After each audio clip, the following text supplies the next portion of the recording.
بسم الله الرحمن الرحیم. الحمد لله و کفی و سلام علی عباده الذین اصطفی. اما بعد، بینندگان عزیز و ارجمند شبکه جنی شارجه، السلام علیکم و رحمت الله و برکاته. با برنامه حقیقت جن در خدمت شما هستم.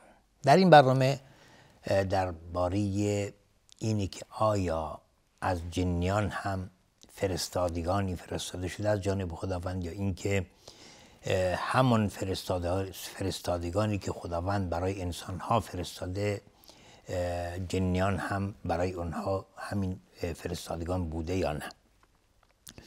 ما گفتیم که اشاره کردیم به یکی از آیات الهی که خداوند جنیان رو و انسان رو مورد خطاب قرار میده که میفرمایند یا معشر الجن والانس الم یأتکم رسل منکم. اینجا منکم علما میگن که یعنی از دو گروه، میگه آیا ما برای شما جنیان و انسانها فرستادگانی از خودتون نفرستادیم براتون؟ حالا علما میگن که منکم احتمال دو امر داره. یه این که مقصود اینه که از هر جنسی فرستادگانی فرستاده شده، یعنی هم از جنیان پیامبرانی و هم از انسان پیامبرانی، و یا اینکه مقصود اینه که فرستادگان جن و انس یکی بودند، از انسان بودند، از انسانها بودند. حالا اینجا علما به دو گروه تقسیم شدند. گروه اول اعتقاد دارند که بله، از جنیان هم فرستادگانی خداوند موظف کرده و مکلف کرده.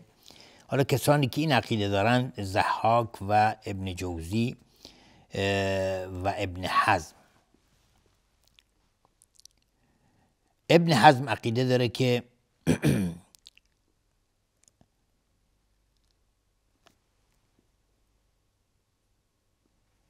هرگز خداوند برای جنیان پیامبری نفرستاده از انسان مگر فقط پیامبر صلی الله علیه و سلم. یعنی قبل از پیامبر برای جنیان از انسانها کسی به حساب موظف نبوده که جنیان رو تبلیغ بده. یعنی عقیده این داشته که از جنیان خودشون بودند. قول دوم اینه که پیامبران جن و انس یکی بودند، فقط از انسانها بودند.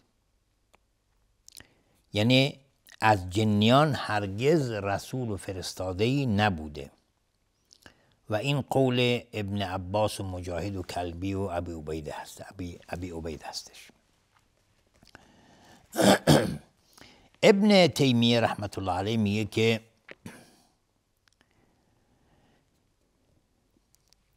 در میان جنیان فقط افرادی بوده که انذار میدادند.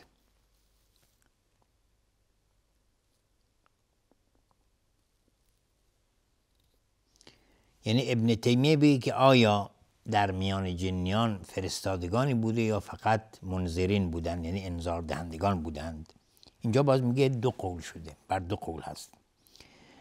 بعضی اعتقاد دارن که از اونها فرستادگان فرستاده شده، پیامبرانی فرستاده شده، و به دلیل همون آیه در قرآن یا معشر الجن والانس الم یأتکم رسل منکم. و گفته شده که فرستادگان فقط از انس بودند و جنیان در میانشون فقط منذرین بودند، یعنی انذار دهندگان. و این قول میگه ظاهرتره و آشکارتره و اولاتره.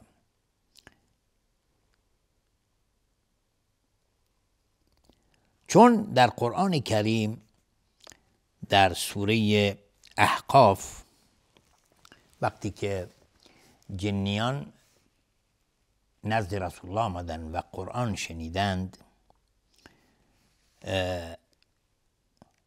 در آخر میگه که ولوا الی قومهم منذرین. در مطلع آیه میگه که و اذ صرفنا الیک نفرا من الجن یستمعون القرآن فلما حضروه قالوا انصتوا فلما قضی ولوا الی قومهم منذرین قالوا یا قومنا انا سمعنا کتابا انزل من بعد موسی مصدقا لما بين يديه يهدي الى الحق والى طريق مستقيم یا قومنا اجیبوا داعی الله وآمنوا به یغفر لكم من ذنوبكم ويجركم من عذاب علیم ومن لا يجب داعی الله فليس بمعجز في الارض وليس له من دونه اولیاء اولئک فی ضلال مبین. پس این آیه در مورد اینه که هنگامی که جنیان اومدن نزد رسول الله و رسول الله صلی الله علیه و سلم بر اونها قرآن خوند، اونها وقتی که از رسول الله قرآن شنیدند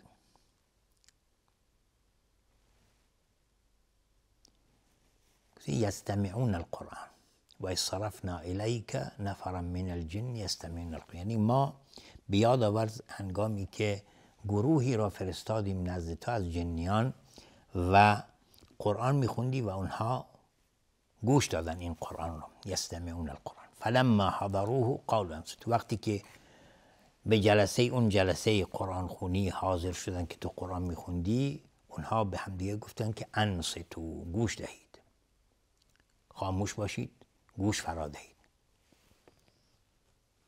فلما قضی ولوا الی قومهم، وقتی که قرآن خونی تو تمام شد و قرآن خونی رسول الله صلی الله علیه و سلم تمام شد، اونها به رسول الله صلی الله علیه و سلم ایمان آوردند و مسلمان شدند. اینا بهش میگن جن نصیبین. و این هنگامی صورت گرفته که رسول الله صلی الله علیه و سلم از سفر طائف برمیگشتند و در این سفر اون جنیانی که اومدن نزد رسول الله و ایمان آوردند وقتی که قرآن شنیدن مسلمان شدند و بعد از اون ولوا الی قومهم منذرین، رفتن به سوی قوم و طایفه خودشون و اونها رو انذار دادند و گفتند که ای قوم ما، ای جماعت ما، انا سمعنا کتابا انزل من بعد موسی، ما قرآنی را شنیدیم یا کتابی را شنیدیم که بعد از کتاب موسی، یعنی بعد از تورات نازل شده، یهدی الی الحق و الی طریق مستقیم، که این قرآن هدایت میده به سوی حق، یهدی الی الحق و الی طریق، و به سوی راه راست هدایت میده. یا قومنا اجیبوا داعی الله، ای قوم ما اجابت کنید دعوت دهنده به سوی خدا، یعنی پیامبر صلی الله علیه و سلم را. یعنی گفتند که به پیامبر صلی الله علیه و سلم، به حضرت محمد صلی الله علیه و سلم ایمان بیاورید، زیرا این دین هدایت میده به راه راست و راه مستقیم. یهدی الی الحق، به سوی حق هدایت میده، به سوی و الی طریق مستقیم، راه مستقیم. یا قومنا اجیبوا داعی الله و آمنوا به یغفر لكم من ذنوبکم، بهش ایمان بیاورید که خداوند به وسیله ایمان آوردن به پیامبر گناهان شما را می‌آمرزد. و یجرکم من عذاب علیم، و از عذاب دردناک خداوند شما را نجات میده. و من لا یجب داعی الله، و کسی که دعوت دهنده به سوی الله را اجابت نکنه، یعنی دعوت رسول الله صلی الله علیه و سلم رو نپذیرد، فلیس بمعجز فی الارض، نمیتونه روی این زمین کاری بتونه انجام بده. ولیس له من دونه اولیاء، و هیچ نصرت دهنده‌ای نخواهد یافت. اولئک فی ضلال مبین، این گروه در ضلالت و گمراهی آشکار هستند.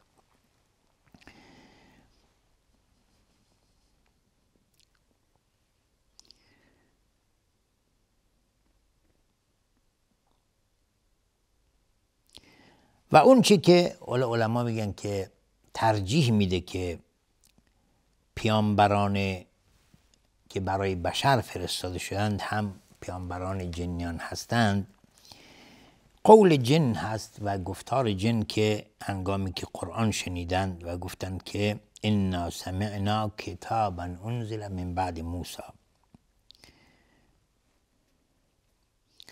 و حالا این نص صریحی نیست که ما بتونیم بر اون تکیه بکنیم و این مسئله هم مسئله کلیدی نیست که ما حالا بگیم که آیا فرستادگانی از انس بوده یا نبوده. این به عقیده ما ارتباطی نداره و ما موظف نیستیم که حالا دنبال این مسائل بریم. فقط اون چی که در قرآن و در سنت وارد شده ما باید به اون ایمان بیاریم و ایمان داشته باشیم. حالا ما این اقوالی که از علما ذکر شده رو بیان میکنیم، ولی این چیز مسلمی است که دعوت رسول الله صلی الله علیه و سلم دعوت جهانی است، هم برای بشر هست هم برای جنیان، برای انس و جن. و بعثت رسول الله صلی الله علیه و سلم عام هست برای جن و برای انس و دعوت رسول الله صلی الله علیه و سلم بدون شک به جنیان رسیده و شکی هم در اون نیست و اونها به رسول الله صلی الله علیه و سلم ایمان آوردند و در قرآن کریم ذکر شده. و اگر کسی انکار نماید این امر رو، این گونه افراد در ایمان اونها شک هست و باید توبه کنند، برگردند و در ایمان خودشون تجدید نظر بکنند.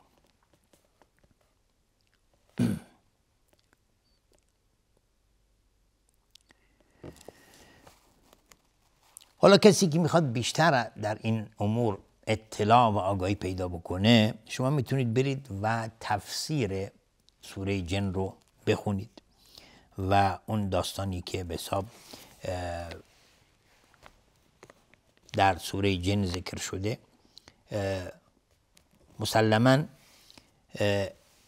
باعث میشه که انسان ایمانش قوی تر بشه و اینی که ما بگیم من به این امور اعتقاد ندارم و این امر بسیار امر اشتباهی است و غلطی است که انسان بگه من به این امور اعتقاد ندارم، چون اموری است که مسلم هست و 100% هست و در قرآن ذکر شده و ما اگر بگیم اعتقاد ندارم انگار داریم قرآن رو رد میکنیم.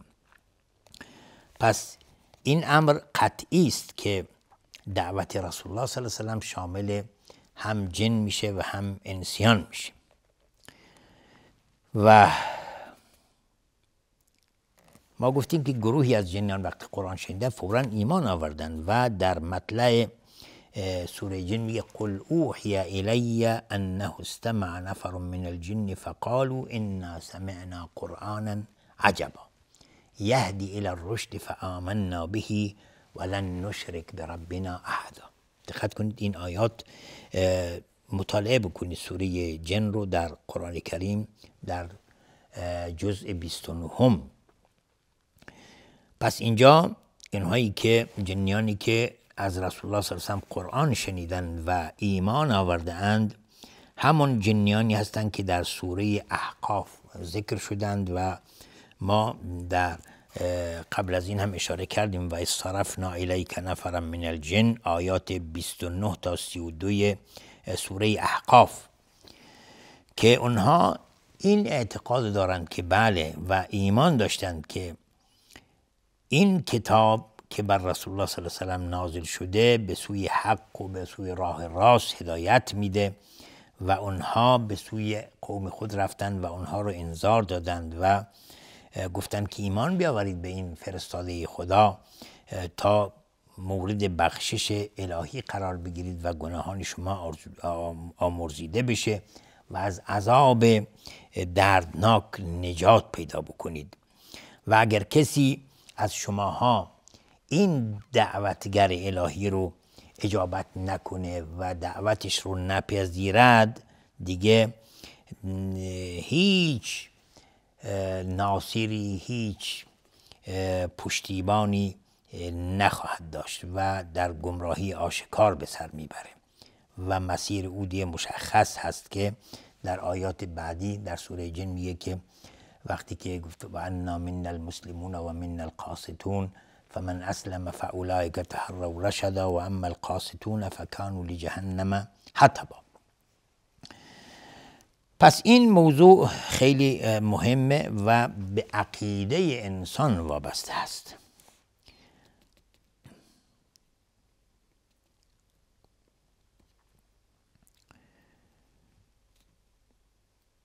اما گروهی که از رسول الله گروهی از جنیان که از رسول الله صلی الله علیه و سلم علم آموختند و اومدن نزد رسول الله و گوش دادن به قرائت رسول الله صلی الله علیه و سلم، اونها به رسول الله ایمان آوردند و به عنوان دعوتگر به سوی قوم خودشون رفتند و رسول الله صلی الله علیه و سلم بر اونها قرآن خوند و اخبار آسمان رو به اونها گوشزد کرد و این قبل از هجرت بوده و اونها به سوی قوم خودشون برگشتند و قوم خودشون رو دعوت دادند.